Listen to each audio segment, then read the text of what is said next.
அன்பர்களே, ஆண்டவராகிய இயேசு கிறிஸ்துவின் நாமத்தில் உங்களுக்கு மனம் நிறைந்த வாழ்த்துக்களை தெரிவித்துக் கொண்டு சத்திய வசனம் திருமறை பாட நிகழ்ச்சிக்கு உங்களை அன்போடு அழைக்கிறோம்.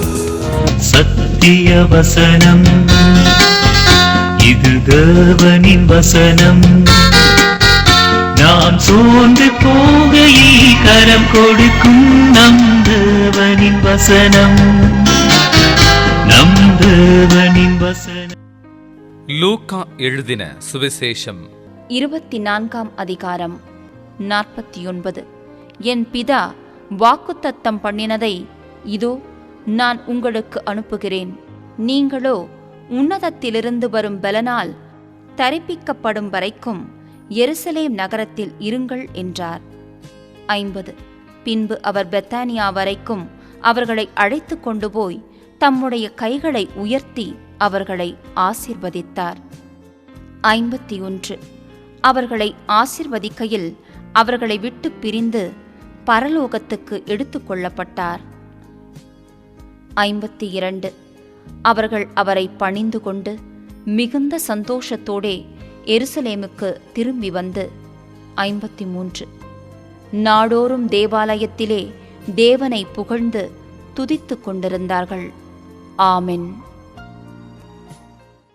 கர்த்தருக்குள் பிரியமானவர்களே, ஆண்டவராய் இயேசுவின் புண்ணிய நாமத்தினாலே உங்களை வாழ்த்தி வரவேற்கிறேன்.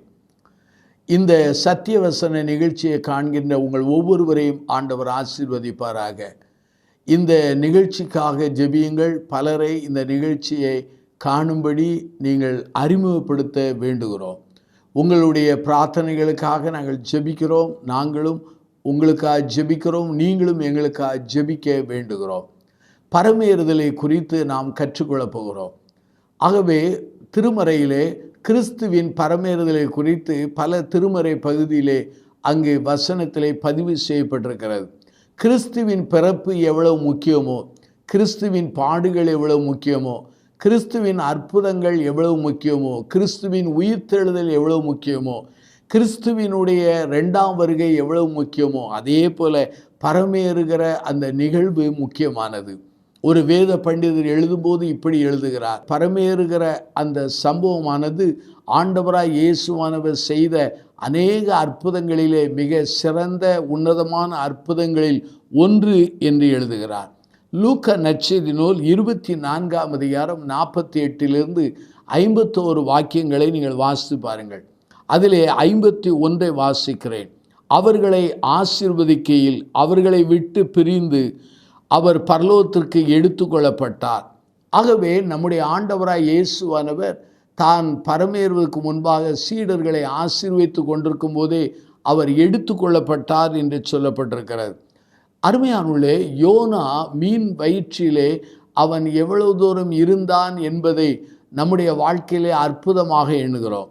அதே சமயத்தில் நோவா கட்டின அந்த பேழையிலே எல்லா மிருகங்களும் எவ்வளவு ஒற்றுமையாக இருந்திருக்கலாம், அல்லது எல்லா மிருகங்களுக்குரிய ஆகாரத்தை இந்த நோவா எவ்வாறு ஆயத்தம் பண்ணி இருந்தான், இதையெல்லாம் நம்முடைய வாழ்க்கையிலே மிகுந்த அற்புதமாக காணப்படுகிறது.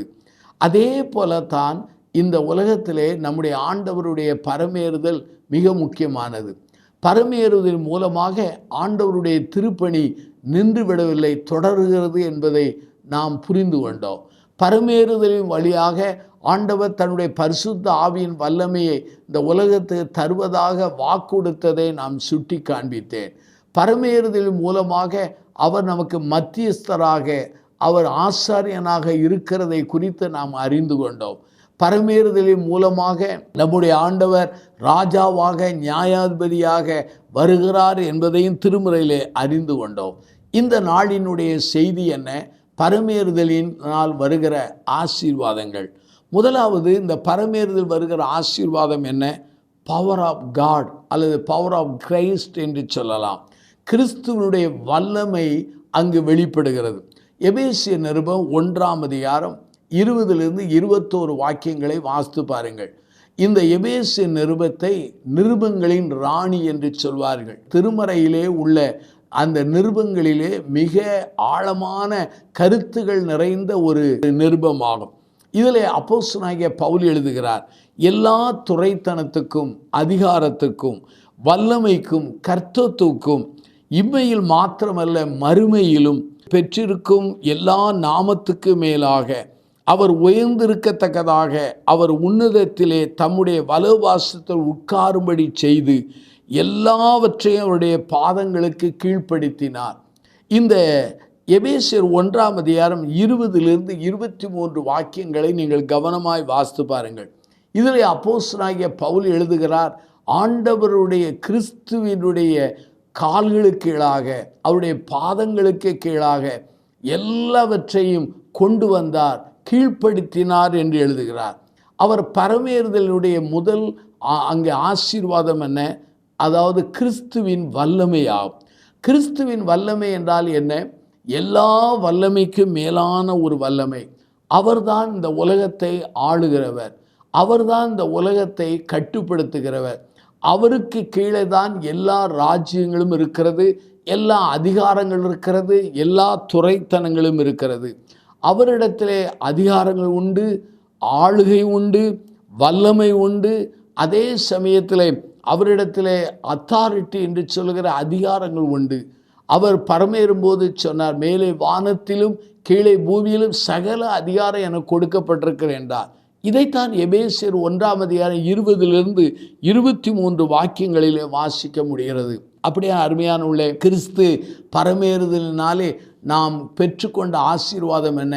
கிறிஸ்துவினுடைய வல்லமை அதிகாரத்தை நாம் புரிந்து கொள்கிறோம். அவருக்கு கீழே எல்லா அதிகாரங்களும் கீழாகத்தான் இருக்கிறது. அவருக்கு மேலான அதிகாரம் ஒன்றுமில்லை. எல்லாவற்றையும் கட்டுப்படுத்துகிறவராக ஆளுகிறவராக காணப்படுகிறார். அதாவது காட் கண்ட்ரோல்ஸ் எவ்ரிதிங் என்று சொல்லலாம்.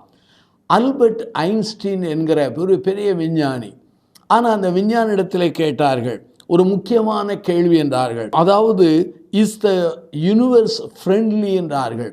அதாவது இந்த உலகமானது சிநேகிக்கக்கூடியதாக உண்டா என்றார்கள். அப்போது அவர் சொன்னார், உண்மையாகவே சிநேகிக்கக்கூடியது. ஏனென்றால் கிறிஸ்து இந்த உலகத்தை ஆளுகிறதுனாலே, எல்லா காரியங்களும் அவருக்கு கீழாக இருப்பதினாலே உலகம் சிநேகிக்கக்கூடியது என்று சொன்னார். அருமையானவர்களே, கிறிஸ்துவின் வல்லமையை குறித்து அதிகாரத்தை குறித்து சந்தேகப்படாதிருங்கள். அவர் எல்லா அதிகாரத்தை பெற்றவராக பிதாவின் வலதுபார்சத்தில் உட்கார்ந்திருக்கிறார். ஆகவே இந்த பரமேறுதலின் முதல் ஆசீர்வாதம் என்ன? அதாவது அவருடைய அதிகாரம் வல்லமை என்று சொல்கிறேன். இரண்டாவது இன்னொரு காரியத்தை நான் சொல்கிறேன், அவருடைய வாக்குத்தத்தம். முதலாவது பவர் என்று சொன்னேன், இரண்டாவது ஆசீர்வாதம் ப்ராமிஸ் என்று சொல்கிறேன். ஆகவே அவர் பரமேறின பிற்பாடுதான் பரிசுத்த ஆவியினுடைய நிறைவு ஆண்டவர் அனுப்புகிறார் என்பதை நாம் வேதத்திலே கற்றுக்கொள்ள முடிகிறது. யோவான் 16ஆம் அதிகாரத்திலே 7வது வாக்கியத்தை பாருங்கள். நான் உங்களுக்கு ஒரு உண்மையை சொல்லுகிறேன், நான் போகிறது உங்களுக்கு பிரயோஜனமாக இருக்கும். நான் போகாதிருந்தால் தேற்றவாளன் வரார், நான் போவேன் ஆனால் அவர் வருவார் என்று சொல்லப்படுகிறது. அப்படியானால் கிறிஸ்து பரமேறினால்தான் அங்கு பரிசுத்த ஆவியானுடைய நிறைவு பொழிந்தருளப்படுகிறது. பரிசுத்த ஆவியானுடைய வல்லமை பொழிந்தருளுக்கு அவர் மிக தெளிவாய் சொன்னார், நான் போனால்தான் அவர் வருவார் என்று சொல்கிறார். அருமையானவர்களே, நம்முடைய ஆண்டவராகிய இயேசுவானவர் பரமேறியது அவர் உயிர்த்தெழுந்த நாளுக்கு பிற்பாடு 40வது நாள். ஆனால் பெந்தகோஸ்து நாள் என்பது 50வது நாளிலே ஆவியானவர் ஊற்றப்படுகிறார். அருமையானவர்களே, முதலாவதாக அவருடைய பவரை குறித்து சொன்னேன். இரண்டாவது அவருடைய வாக்குத்தத்தத்தை குறித்து சொல்கிறேன். அப்போஸ்தலர் 1:8 பாருங்கள். பரிசுத்த ஆவி உங்களிடத்தில் வரும்போது நீங்கள் பலனடைந்து எருசலேமிலே, யூதேயாவிலே, சமாரியாவிலே எல்லா இடங்களிலும் நீங்கள் சாட்சியாய் இருப்பீர்கள் என்று சொன்னார். அப்படியானால் வேத வசனம் என்ன சொல்கிறது என்றால், வேத வசனத்தின் அடிப்படையிலே ஆவியானவர் வரும்பொழுது தான் நாம் பலன் அடைகிறோம், சாட்சியாய் மாறுகிறோம். அருமையான என் சகோதர சகோதரிகளே, இந்த ஆவியானுடைய நிறைவு வரும்போதுதான் பேதுரு பலப்பட்டார். மறுதலித்த பேதுரு அங்கே திருச்சபை நடத்துகிற தலைவராய் மாறினார். அப்போஸ்தலர் நடவடிக்கைகள் 4ஆம் அதிகாரம் 13 பாருங்கள். பேதுருவும் அங்கே யோவானு பேசுகிறதை கண்டபோது இவர்கள் இயேசுவுடனே கூட இருந்தவர்கள் என்பதை அறிந்து கொண்டார்கள். காரணம் என்ன? ஆவியானுடைய நிறைவு. இந்த ஆவியானுடைய நிறைவினாலே ஆண்டவர்களுடைய நற்செய்தியை அறிவித்தார்கள். ஆவியானுடைய நிறைவினாலே அவர்கள் ஆண்டவருக்காக பாடுபட்டார்கள். ஆவியானுடைய நிறைவினாலே மரணத்தை அவர்கள் எளிமையாக சந்தித்து ஆண்டவரை கனம் பண்ணினார்கள். ஆவியானுடைய நிறைவினாலே தடைகளை உடைத்து நற்செய்தியை பரப்பினார்கள். சபை இல்லாத இடங்களிலே சபைகளை உருவாக்கினார்கள். ஆக 2 காரியங்களை சொன்னேன். பரமேறியதினாலே வருகிற முதல் ஆசீர்வாதம் பவர் என்று சொன்னேன், வல்லமை என்று சொன்னேன். 2வது ஆசீர்வாதம் வாக்குத்தத்தம் என்ன? நான் போனால் ஆவியானவர் வருவார் என்று சொன்னாரே, அந்த யோவான் 16:7 அந்த வசனத்தின்படி அது நிறைவேறியது. 3வதாக அவருடைய பிரசன்ஸ் ஆஃப் காட் என்று சொல்லலாம். அவருடைய பிரசன்னம். முதலாவது பவர், வல்லமை. 2வதாக அங்கே பிராமிஸ், வாக்குத்தத்தம். 3வது என்ன?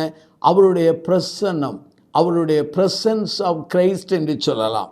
அருமையானவர்களே, பூமியில் இருந்த நாட்களிலே அவருடைய பணி குறிப்பிட்ட இடத்தில் இருந்தது. ஆனால் மனித குமாரனாய் தேவகுமாரனாய் நடமாடிய போது ஒரு இடத்திலே, ஒரே இடத்தில் தான் அவர் திருப்பணி செய்தார். ஆனால் அவர் பரமேறின பிற்பாடு அவர் பரிசுத்த ஆவியினுடைய வல்லமையின் மூலமாக இன்றைக்கு உலகத்தினுடைய எல்லா பகுதிகளிலும் அவருடைய பிரசன்னம் வெளிப்படுகிறது, அவருடைய வல்லமை காணப்படுகிறது. மார்ட்டின் லூத்தர் 1523 ஆண்டிலே சொல்லும்போது சொல்கிறார், பரமேறின பிற்பாடு அவர் அனுப்பின பரிசுத்த ஆவியினுடைய வல்லமையினாலே இன்று வரையிலும் அவருடைய பிரசன்னத்தை நாம் ஒவ்வொரு இடங்களிலே உணர்கிறோம் என்று எழுதுகிறார். அருமையானவர்களே, இன்றைக்கு ஆழ்தத்துவத்திலே அல்லது நேரடியாக அவரை நாம் தரிசிக்காவிட்டாலும் ஆவியானவர் மூலமாக அவருடைய பிரசன்னத்தை, வல்லமையை, செயலை, அவருடைய வழிநடத்தல்கள் எல்லாம் அறிந்து கொள்கிறோம். அவர்கள் புறப்பட்டு போய் எங்கும் பிரசங்கம் பண்ணினார்கள். கர்த்தர் அவர்களுடனே கூட கிரியை நடப்பித்து அவர்களால் நடந்த அடையாளங்களினாலே வசனத்தை உறுதிப்படுத்தினார் என்று சொல்லப்படுகிறது. அப்படியானால் இன்றைக்கு அவர் பரமேறினார். பரமேறின பிற்பாடு அவர் அனுப்பின பரிசுத்த ஆவியினுடைய அந்த வல்லமையினாலே, பிரசன்னத்தினாலே இன்றைக்கும் அவருடைய பிரசன்னத்தை நாம் உணர்கிறோம். ஆகவே பரமேறுதலினாக 3 காரியங்களை நான் சொன்னேன். 1 அவருடைய வல்லமை, 2வது அவருடைய வாக்குத்தத்தம், 3வது அவருடைய பிரசன்னம். அருமையானவர்களே, இன்றைக்கு நேரடியாக அவர் உயிரோடு இருந்த காலங்களிலே மனிதனாய் நடமாடின அந்த பிரசன்னத்தை அல்ல, அவர் ஆவியானவர் மூலமாக செயல்படுகிற அவருடைய பிரசன்னத்தை நாம் இன்றைக்கு உணர்ந்து அதை அனுபவித்து வருகிறோம். இந்த செய்தியை கேட்டுக்கொண்டிருக்கிற சகோதர சகோதரிகளே, உங்களை சிந்தித்து பாருங்கள். பரமேறுதலினாலே வருகிற ஆசீர்வாதம் என்ன? த பவர் ஆஃப் கிரைஸ்ட், கிறிஸ்துவின் வல்லமை. 2வது அது என்னவென்றால் த ப்ராமிஸ் ஆஃப் கிரைஸ்ட், அதாவது கிறிஸ்துவின் வாக்குத்தத்தம். 3வது என்ன? அதாவது பிரசன்ஸ் ஆஃப் கிரைஸ்ட் என்று சொல்லலாம், தேவனுடைய பிரசன்னம் என்பது. அவர் பரமேறி பிதாவின் பலவாசத்தில் உட்கார்ந்திருக்கிறதுனாலே பல காரியங்களை செய்கிறார். அருமையானவர்களே, இந்த ஆண்டவருடைய பிரசன்னத்தை நாம் உணர்கிறோம். அவர் வானத்திலே பிதாவின் வலவாசத்தில் உட்கார்ந்து என்ன செய்கிறார் என்றால், எனக்காக உங்களுக்காக அவர் பிரார்த்தனை செய்கிறவராயிருக்கிறார். வலவாசத்தில் உட்கார்ந்து நமக்காக பிதாவினிடத்தில் பரிந்து பேசுகிறவராக இருக்கிறார். அவர் எனக்காக உங்களுக்காக அவர் பரிந்து பேசுகிற ஒரு பெரிய பிரதான ஆசாரியராயிருக்கிறார். யூத மதத்திலே அங்கே ஆசாரியன் மக்களுக்காக பரிந்து பேசுகிற மனிதனாய் போவார். ஆனால் நம்முடைய ஆண்டவர் நமக்காக அவர் பிரதான ஆசாரியராய் அவர் வலவாச உட்கார்ந்து ஜெபிக்கிறார். அடிக்கடி நான் எண்ணுவது உண்டு, எனக்காக யார் ஜெபிப்பார்கள், எங்களுக்காக யார் ஜெபிப்பார்கள் என்று பலர் என்னிடத்தில் அங்கலாய்ப்பது உண்டு. நான் அவரிடத்தில் சொல்கிறேன், யார் உங்களுக்காக ஜெபிக்கிறார்களோ இல்லையோ, யார் உங்களுக்காக வேண்டுதல் பண்ணுகிறார்களோ இல்லையோ, ஆண்டவராகிய இயேசுவானவர் பரமேறிய பிற்பாடு பிதாவின் வலவாசத்தில் உட்கார்ந்து பிரதான ஆசாரியரை போல உங்களுக்காக ஜெபிக்கிறார். ஏன் நீங்கள் கலங்குகிறீர்கள்? உற்சாகமாக இருங்கள் என்று நான் உற்சாகப்படுத்துவது உண்டு. அப்படியானால் பரமேறுதலினாலே 3 ஆசீர்வாதங்களை சொன்னேன். ஒன்று, அவருடைய வல்லமை, அவருடைய வாக்குத்தத்தம், அவருடைய பிரசன்னம். அவருடைய பிரசன்னத்தின் உறுதி என்ன? நமக்காக அவர் வேண்டுதல் பண்ணுகிறவர். நாம் கண்களை மூடி நாம் ஜெபிப்போமா? அன்பின் பிதாவே, இந்த நல்ல நாளுக்காக நாங்கள் நன்றி சொல்கிறோம்.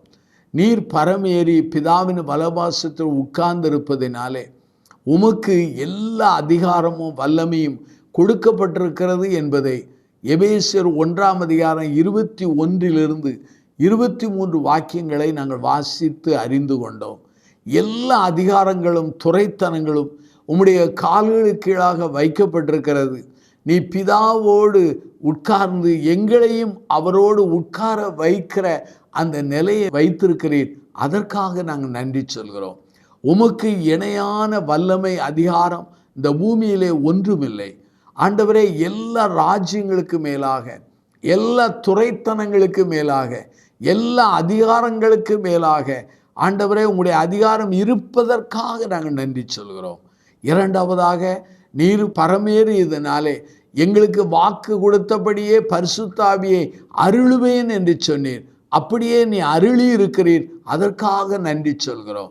அந்த பரிசுத்தாவின் வல்லமையினாலே எங்கள் வாழ்க்கை மறுவமாக்கப்பட்டு, ஆண்டவரே எங்கள் வாழ்க்கையை பலன் கொள்ளப்பட்டு நாங்கள் சாட்சியாக வாழ்ந்து உம்முடைய வல்லமையான கருவிகளாக, பாத்திரங்களாக எங்களை பயன்படுத்துகிறதற்காக நன்றி செலுத்துகிறோம்.